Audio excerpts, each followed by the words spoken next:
Mẹ cũng còn dần tập nâng tâm mẹ nhiều thì thôi có người ạ. Ôi, còn người nữa, tôi mong bà về cho.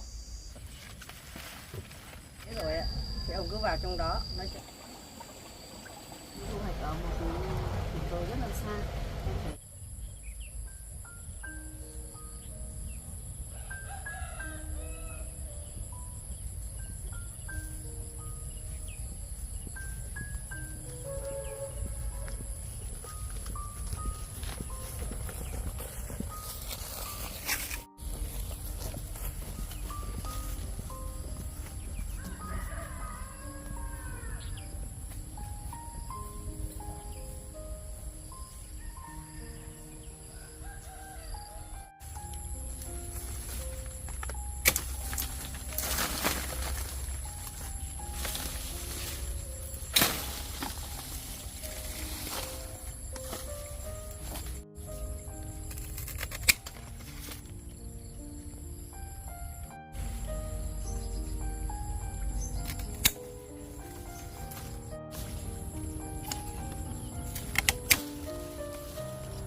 trồng này Duyên tận dụng trồng được cái cô thì thấy cây Duyên rất là đều,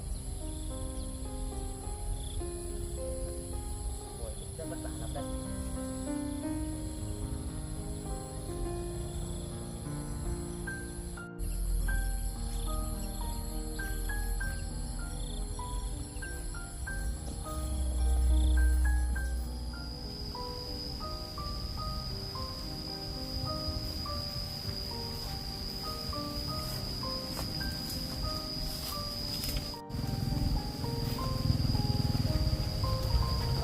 Duyên à, con đi đâu đấy? Là bà sao? Thế con đi thu hoạch hay đi đâu về đấy? Tôi đi thu hoạch. Bà làm gì ở đây vậy? Mẹ làm cỏ ở đây này mọi người. Mà bà không phải là mẹ của tôi. Từ bây giờ trở đi, bà đừng có xưng mẹ với tôi nữa nhé. Nếu như con không chấp nhận mẹ là mẹ của con thì mẹ cũng xưng hô theo cách khác con ạ. Cũng là tình cờ, hôm nay bác gặp cháu ở đây. Bác cũng có chuyện muốn nói với cháu, là những cái sự việc mà bác đã gây rối nên trong gia đình nhà cháu, thì cháu cũng bỏ qua cho bác nhé. Tôi cũng đã rất buồn và thất vọng. Có những lúc tôi tự hỏi tại sao tôi xem hai người như người nhà của tôi. Vậy mà bà lại đối xử với tôi như vậy. Bác cũng rất hiểu là cháu cũng rất là gặp nhiều vất vả với bác, thì thôi cháu cũng bỏ qua cho bác để bác sửa sai. Bà có biết là trước đây tôi đã từng rất giận bà không? Bà có thử trải qua những cái đau khổ mà tôi đã nhận từ bà. Bà thử nghĩ xem lúc đó tôi có thể tha thứ được cho bà hay không? Bác biết cháu sẽ không bao giờ tha thứ cho bác, nhưng rồi có ngày nào đó rồi cháu cũng hiểu và tha thứ cho bác, có được không? Một ngày nào đó hay sao?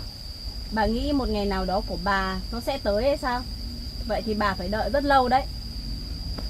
Chẳng lẽ những việc làm trước đây bà gây ra đối với gia đình tôi, bà lại nhanh quên như vậy hay sao? Mà cũng thiếu một chút nữa, chồng tôi cũng bị tay bà hãm hại. Bây giờ cũng là do anh ấy được may mắn nên có người cứu giúp thì anh ấy mới được như ngày hôm nay.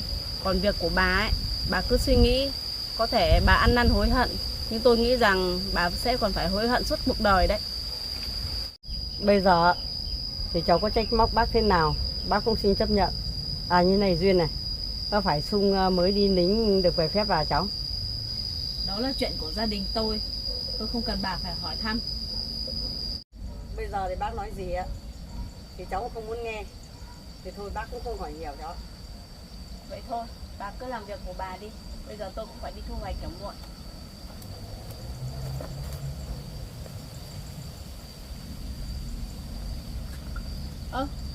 Bố. Con chào bố ạ. Duyên à? Vâng. Con về tận đây để thu hoạch à? Vâng ạ, hôm nay con ra ngoài này con thu hoạch bố ạ. Thế bà đã cắt cỏ lúa xong chưa? Tôi cắt cỏ lúa xong rồi ông ạ, tôi thấy nắng quá tôi lên đây nghỉ giải nào tôi gặp con Duyên này. Vậy à? Thế Sung đâu mà không đi cùng với con? Anh Sung anh ở nhà làm chút việc nhà và cũng chăm sóc trang trại nữa bố ạ. Một mình con đi thu hoạch như vậy cũng được ạ. Đi một mình thì nó hơi buồn. Không sao đâu ạ. Anh ấy cũng mới được về phép nên con cũng khuyên anh ấy là cứ ở nhà nghỉ ngơi ạ. Con nói như vậy cũng đúng thôi. Hôm qua thì bố cũng đã nói chuyện với mẹ con rồi, là Sung cũng được về nghỉ phép đấy. Thì hôm nay bố và mẹ cũng vào trong đó để mà nói chuyện cùng với Sung. Nếu bố muốn nói chuyện với anh Sung thì một mình bố tới đó cũng được. Con không cần bà ấy đi cùng bố đâu ạ. Duyên đã nói thế rồi ạ, thì ông cứ vào trong đó nói chuyện với lại Sung. Không được đâu bà. Tôi phải đưa bà vào trong đó để mà gặp Sung nói chuyện. Nếu bố đưa bà ấy đến gặp anh Sung mà nhìn thấy bà ấy xuất hiện ở nhà con, chắc anh ấy sẽ càng tức giận hơn đấy bố ạ. Thôi con không phải lo đâu. Chuyện này thì bố sẽ giải quyết được mà. Nếu bố đã nói như vậy thì tùy bố thôi ạ. Thôi con phải đi thu hoạch thì con cứ đi thôi. Vâng.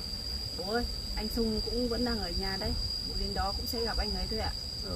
Bây giờ con phải đi thu hoạch đây. Chào bố Con ạ. đi đi.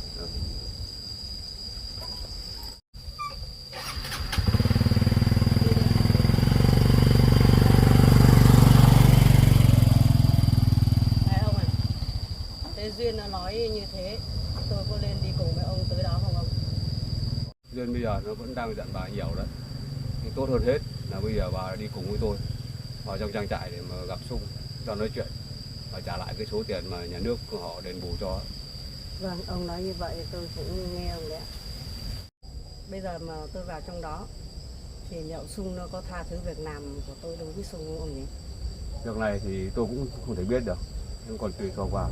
Nếu Sung tha thứ được thì là rất tốt, còn không thì mình có thể chấp nhận thôi bạn. Vâng. Việc mà bà gây nên đối với Sung thì tôi cũng có lỗi trong việc này. Đáng lẽ ra là tôi không nghe lời bà trước đó thì bây giờ nó cũng không rắc rối như vậy. Vâng, tôi cũng biết là cái tội tôi gây lỗi nên rồi, tôi cũng biết ông ạ. Tôi rất ân hận ông ạ. Việc làm của tôi đối với Sung. Từ nay tôi sẽ xin hứa với ông, tôi sẽ sống một con người trở nên là con người tốt. Bà nói được thì bà làm được theo đúng như lời hứa của bà thì tôi rất mừng. Vâng. Cái việc làm của bà là làm cỏ lúa đã xong hết chưa? Tôi cũng cắt cỏ bờ cũng xong rồi đấy ông ạ. Thì bây giờ chúng ta đi về nhà, thì ở nhà tôi cũng đã chuẩn bị xong hết rồi. Vâng.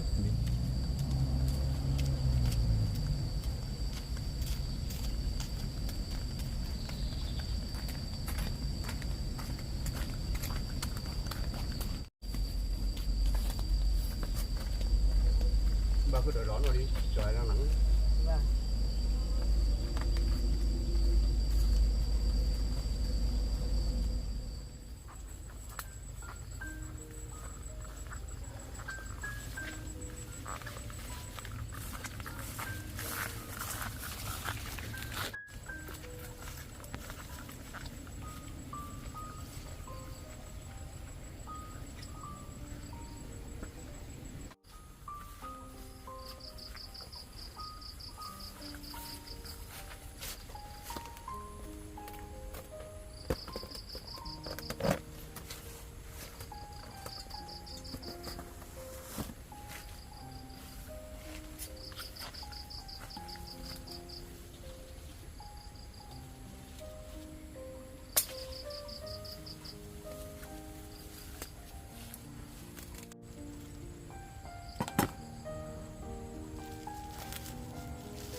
Nhìn quả ổi ngon quá.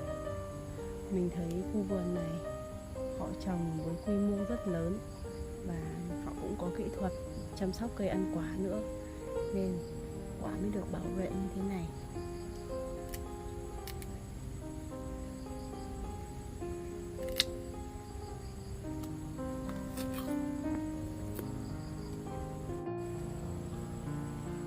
Ăn miếng ổi vừa giòn lại vừa ngọt.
đẫm.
Bây giờ mình sẽ về, chiều mình sẽ ra đây để thăm bẫy sau.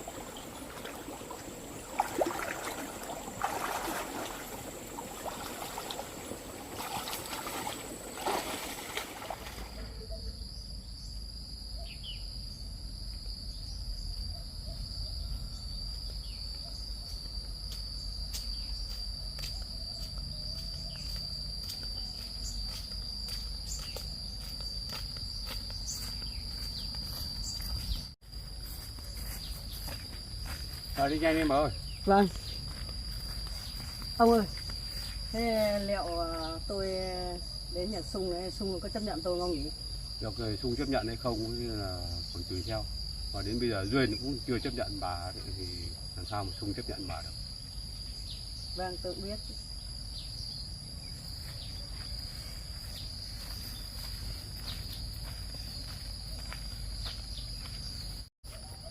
Nếu mà đến nhà Sung á, mà Sung có lặng lời với tôi ấy, thì ông nói giúp đỡ tôi nhé. Rồi, bà yên tâm. Là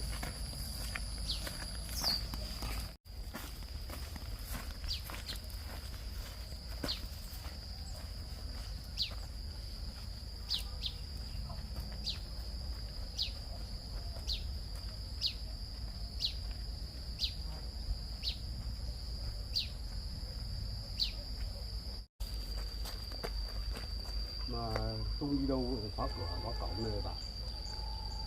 Không biết hay là Sung đi ra ngoài vườn làm vườn không nhỉ? Thôi bà cứ vào trong này đi. vâng. Tôi đi ra vườn để Sung.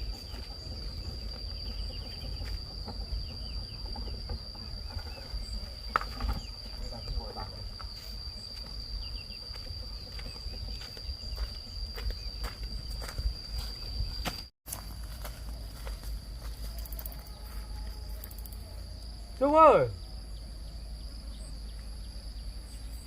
Sung ơi!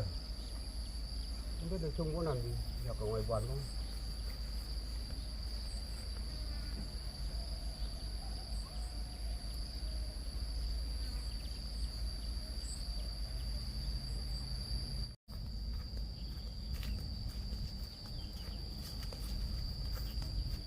Sung ơi! Sung! Mà mấy hôm mình không có mặt ở trang trại này mà Duyên cũng đã trồng xong một bãi ngô rồi.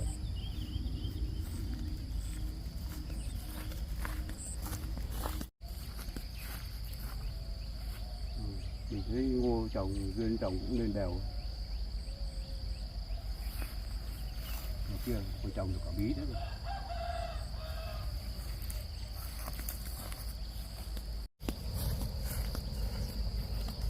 Không thấy Sung đâu nhỉ? Mà Duyên nói là Sung ở nhà, không thấy đâu.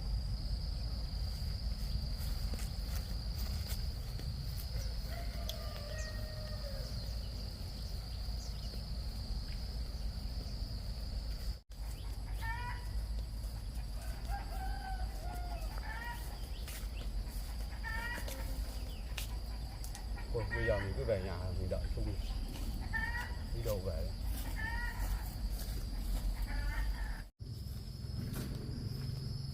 Ai mà cổng gì? Hay là Duyên đi chợ về?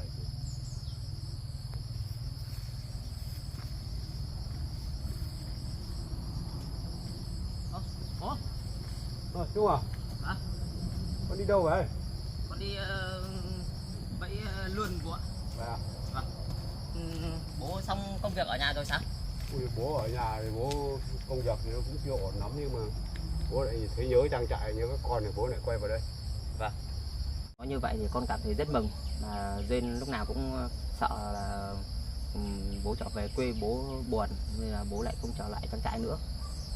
Con nói vậy thôi, còn bố thì bố lúc nào cũng nhớ tới các con và nhớ tới trang trại. Bố ở quê thì bố cũng sợ là có chuyện gì xảy ra thì bố cũng rất buồn, mà nơi đây cũng là nơi để mà bố trở về mà. Vâng.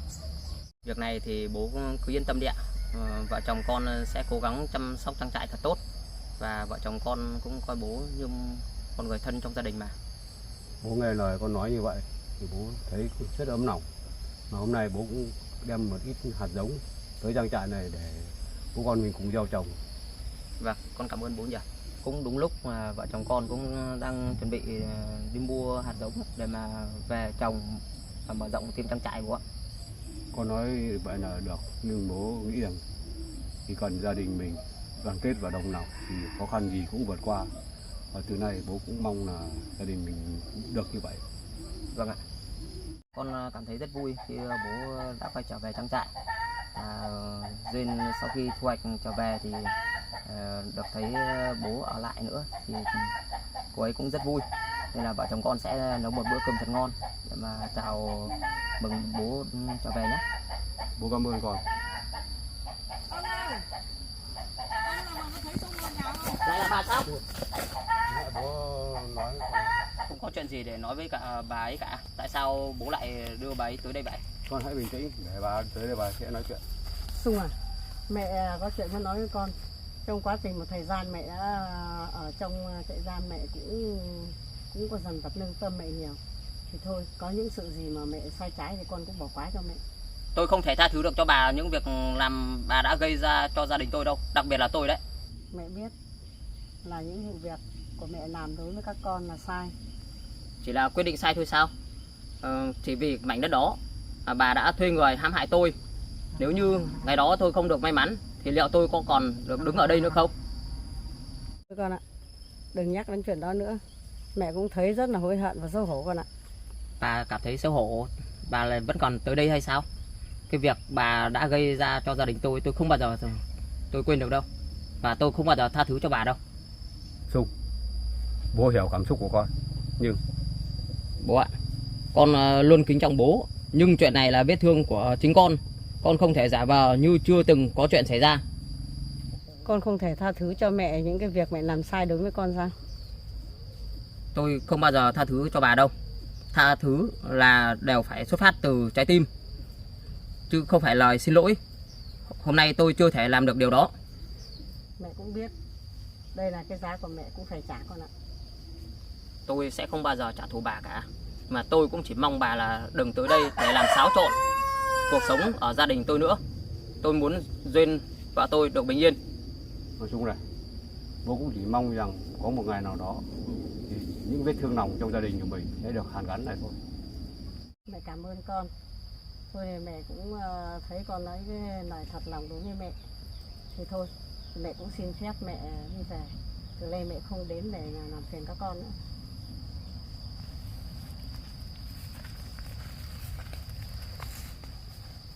Anh Sung, bố cũng thật lòng xin lỗi con. Bố không nghĩ rằng hôm nay mọi chuyện nó lại xảy ra như vậy. Bố ạ, bố không phải xin lỗi gì con cả. Việc này không phải là lỗi của bố. Bố bây giờ bố cũng chỉ mong là vợ chồng nhà con cũng bỏ qua những quá khứ không hay để mà trở lại cuộc sống thật là thanh thản và bình yên con. Con hiểu ý bố, nhưng mà con không thể nói câu bỏ qua là con bỏ qua ngay được bố ạ. Nhưng bây giờ bà cũng đã thật sự là hiểu rồi con ạ. Có thể bà ấy đã hối hận, nhưng con không phủ nhận điều đó. Và con không bao giờ tha thứ cho bà ấy đâu. Bố hiểu. Con nói như vậy thì không phải là con ghét bỏ bố đâu. Vợ chồng con luôn chào đón bố quay trở về trang trại để chung sống cùng với cả vợ chồng con. Còn bà ấy thì không. Bố cảm ơn con. Con xin bố, bố đừng có đưa bà ấy tới đây làm gì cả. Bởi vì gia đình con cũng không muốn nhìn mặt bà ấy. Vợ chồng con chỉ muốn có một cuộc sống bình yên thôi. Ý con nói như vậy là con cũng không muốn để bố đưa bà tới đây gì. Đúng ạ. Con nói như vậy thì bố cũng tôn trọng những quyết định của con. Bố cũng không muốn ép con phải tha thứ cho bà ấy đâu. Vâng, con hiểu. Nhưng mà con vẫn luôn kính trọng bố như trước. Điều đó sẽ không bao giờ thay đổi. Nhưng chỉ xin bố hãy tôn trọng giới hạn của con thôi ạ. Thôi Sung ạ, con nói vậy là bố cũng hiểu. Con là một người sống rất có tình nghĩa. Nhưng bố cũng chỉ mong rằng một thời gian nữa cũng đủ dài để mà giúp con làm vơi bớt cái nỗi đau buồn và những vết thương lòng của con. Vâng, con hiểu bố. Nhưng mà ngày hôm nay thì con phải bảo vệ gia đình con. Nên là con không thể chấp nhận được điều này bố ạ. Việc này con mong bố hãy hiểu cho con. trong hoàn cảnh nào thì bố vẫn lúc nào cũng coi các con là luôn luôn là con của bố. Vâng. Thôi bây giờ con mời bố vào trong nhà con đi. Thôi con ạ, bây giờ bà ấy cũng đang đứng đợi bố ngoài cổng kia, để bố ra bố đi cùng với bà về. Vâng. Vậy thôi con chào bố nhé. Bố này, bố đưa bà ấy về thì bố lại quay trở lại sống cùng với vợ chồng con chưa ạ? Lần này thì bố cũng chưa biết được, thì để bố xem công việc như thế nào đã, xong rồi bố sẽ quay lại với vợ chồng con. Vâng ạ. Thế bố về cẩn thận.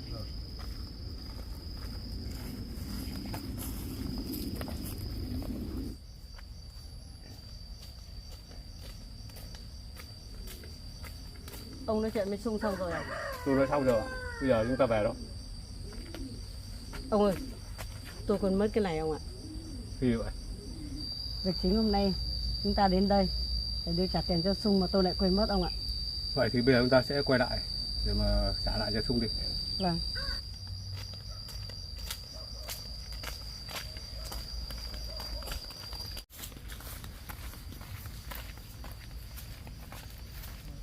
Ông ơi, hay ông nên ông trả cái số tiền này cho Sung giúp tôi được không? Không được đâu bạn. Bây giờ bạn đã đến đây rồi thì bà cứ trực tiếp mà trao trả lại cho Sung đi. Nhưng mà Sung nó không muốn nhìn mặt tôi nữa thì là sao ông? Sung nó không muốn gặp bà. Thế nhưng mà cái số tiền này thì trực tiếp bà phải đưa tận tay cho Sung. Vâng.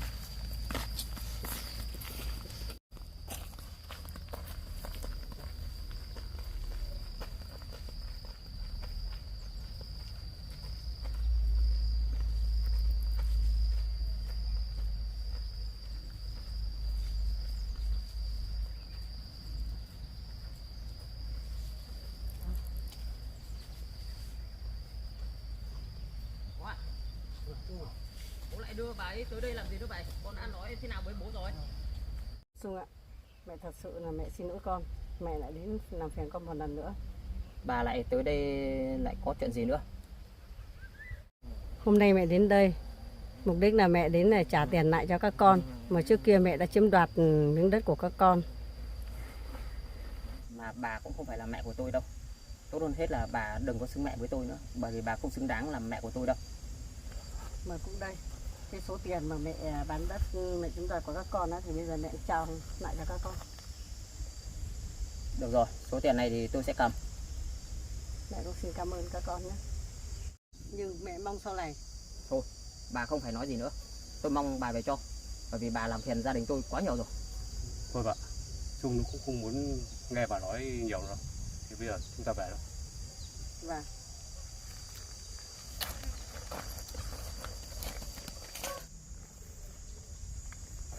Còn số tiền này vốn là đã thuộc về vợ chồng mình rồi.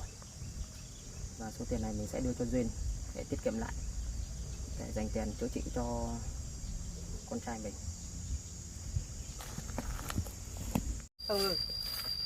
Hôm nay tôi mới hiểu những cái nỗi lầm không có chỉ xin lỗi mà lại được tha thứ đâu ạ. Thôi, bà đừng có dằn vặt mình quá. Mà ai cũng phải chịu trách nhiệm về những cái nỗi lầm của mình thôi. Vậy chúng ta đi về nhà thôi không ạ? Đi.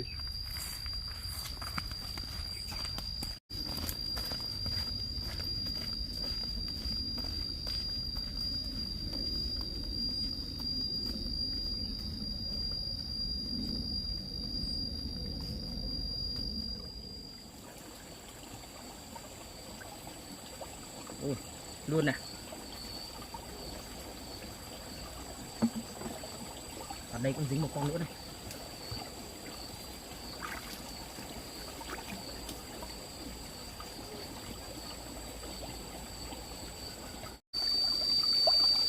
Luôn to quá.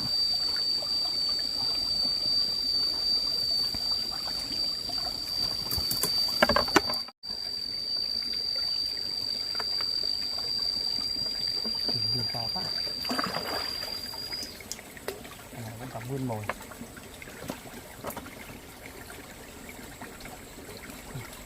Này ăn hết mồi rồi.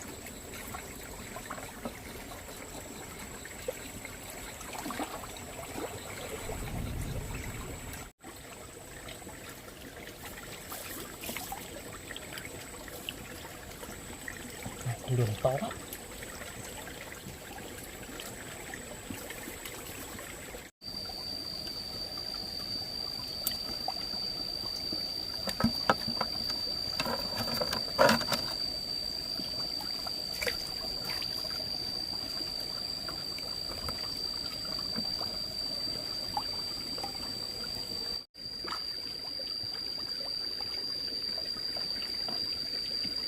Chưa đọc này. Riêng mỗi câu nào không dính luôn thì nó chưa đọc đâu.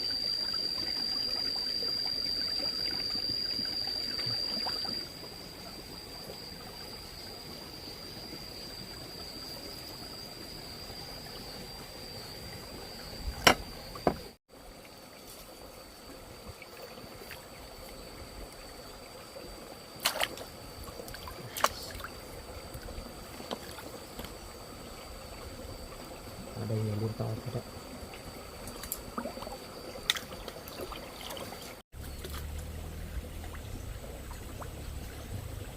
Đây. Còn cả mồi nữa. Thêm được một con nữa này.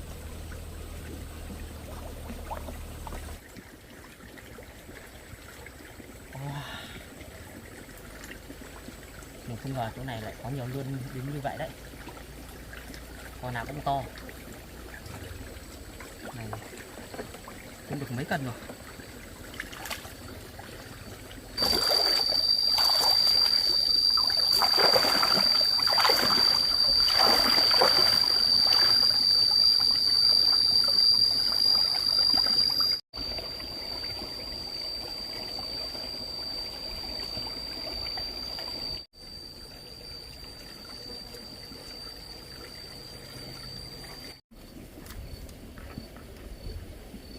Hết dây rồi.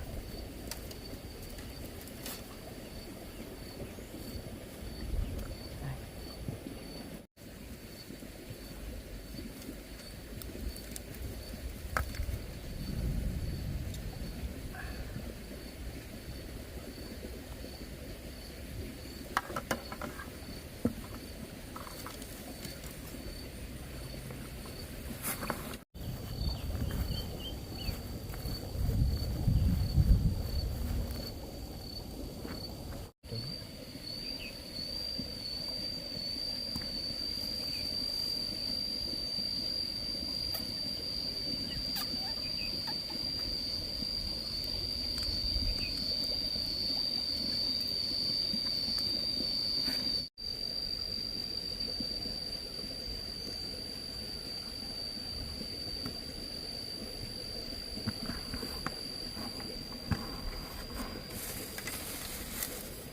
Phần dây rối này về mình sẽ gỡ, mình sẽ sử dụng cho lần sau.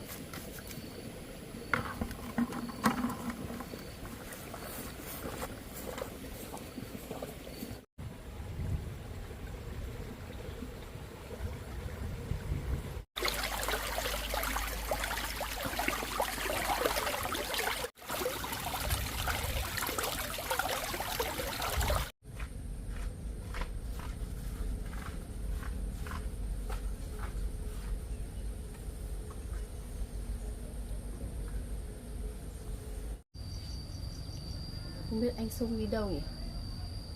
Mà không thấy ngay ở nhà. Ngoài vườn cũng không thấy. Hôm nay mình đi chợ bán ổi này cũng đắt hàng thật.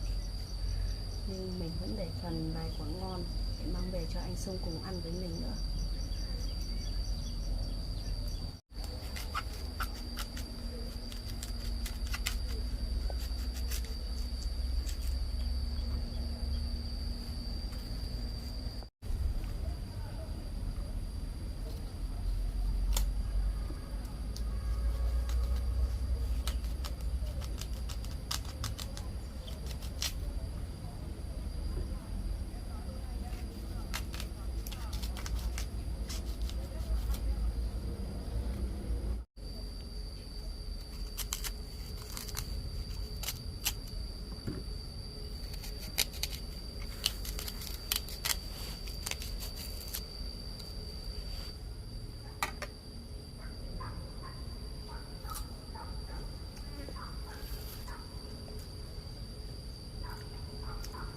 Ổi này ăn vừa giòn vừa ngọt.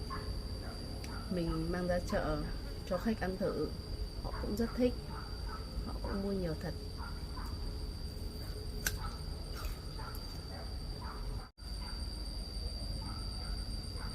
Mình cũng chỉ mong rằng những cây ổi trong vườn của mình quả được to và ngon như thế này thôi. Nhưng mà chắc là mình cũng chưa có kỹ thuật để trồng và chăm sóc ổi, nên mình cũng chỉ cần ổi ngọt thôi, cũng không cần phải to quá như thế này.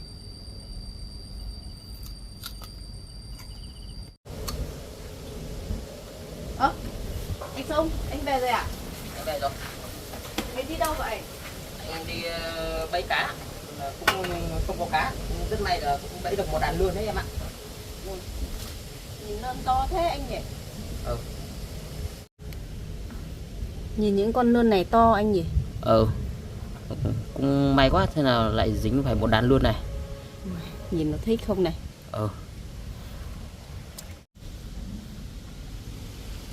Cũng được nhiều quá em nhỉ. Vâng. Em đi thu hoạch về lâu chưa? Em cũng về được một lúc rồi. Em cũng tìm khắp nhưng không thấy anh đâu cả. Nhưng mà anh cũng về rồi. Công nhận là anh cũng có tài đi bẫy lươn thật. Anh bẫy ở đâu vậy? Anh bẫy ở phía dưới núi này em ạ. Vâng. Ở đó có một con suối có nước chảy qua, và cũng có một đoạn cũng có nước tĩnh lặng, nên là anh nghĩ ở đó là nó có cá thôi. Và thôi, em đi cất lươn giúp anh nhé, để anh đi thay quần áo. Nào anh cũng bận rồi. Vâng, anh đi thay đồ đi. Mà anh Sung này, nhà mình cũng vẫn còn thức ăn.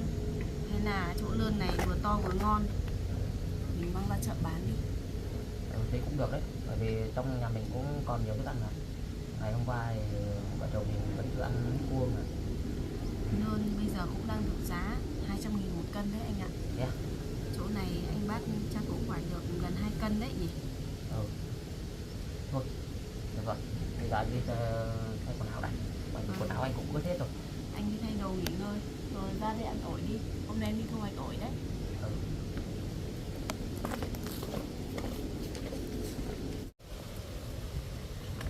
Con lươn này to thật đấy. Mà anh Sung, anh ấy cũng giỏi thật. Bắt được cả cá, bắt được cả lươn. Ôi, con lươn này nó vẫn còn dãy này. Thôi mình cứ để đây, rồi lát nữa đợi anh Sung ra ăn ổi, mình đem ra chợ bán cũng được.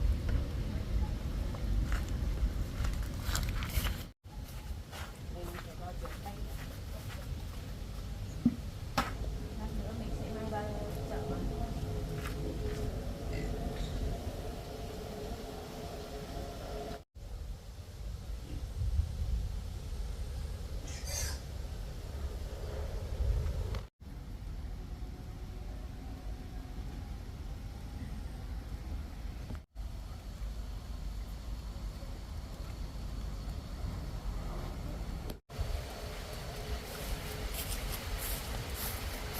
Anh ăn miếng ổi đi, ổi ngon lắm.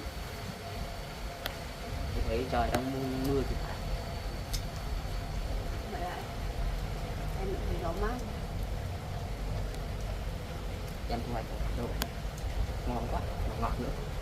Em thu hoạch ở một đồi rất là xa, em phải đi xe máy, nhưng mà ở đó có vườn ổi rộng thật anh ạ. Họ chăm sóc ổi rất tốt, quả cũng to và đều lắm. Đấy à? Vâng. Em này, hôm nay bố cũng đưa vợ ông ấy tới đây đấy. Bà ấy lại tới đây có chuyện gì nữa anh?